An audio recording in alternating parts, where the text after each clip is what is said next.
as well as am I actually making a difference for the people that I talk to? I would have to say, doing this podcast is very similar in that sense. Is this actually making any difference? I enjoy my Yes. conversation with my guests, but the ripple effect, is it actually helping someone else? We don't know until Yes. the signal comes back. Like, oh my God, I was thinking about suicide.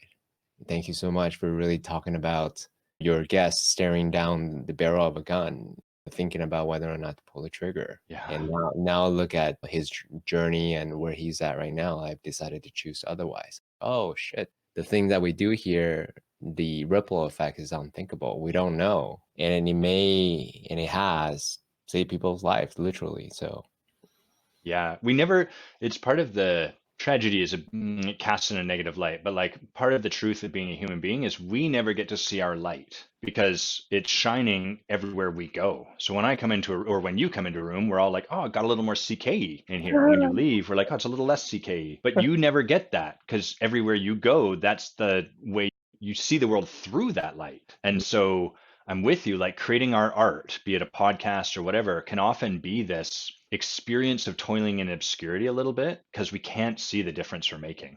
And so it requires a lot of trust, a lot of willingness, like, this is the truth that's here for me to express in this moment, and I'm going to trust it's a gift. are there practices that you do regularly as a way to continue trust, continue surrender, continue to hone your craft in spite of all the negative inner chatters happening? Yeah, the biggest one is recognizing and asking for my very human need to be acknowledged. So Mm. I'll unpack that. But like the first reason I say recognizing is because most of us are actively in this conversation with ourselves that I don't need to be recognized. That's needy.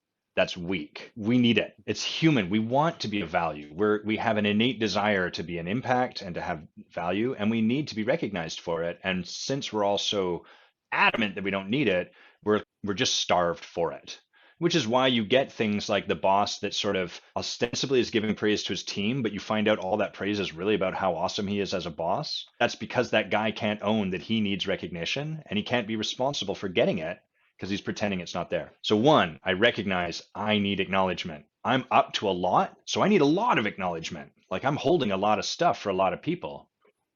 It can be thankless work at times. So recognize that truth. And then two, I have a lot of people that I can ask for acknowledgement, and I do. And that doesn't mean, can you tell me my hair looks nice? I ask them to acknowledge me for, can you acknowledge me for who I'm being in the world? And then those people will say whatever they have to say, but they'll be like, yeah, thanks for your commitment to just keep doing this. I don't know, I'm just making it up. But that's so nourishing and we need it so much, and we're all anemic. We're all lacking it because we're so insistent. No, I'm strong and I don't need anyone to tell me I'm all right. And it's no, we do. And it's a beautiful gift to give to people to let them acknowledge us.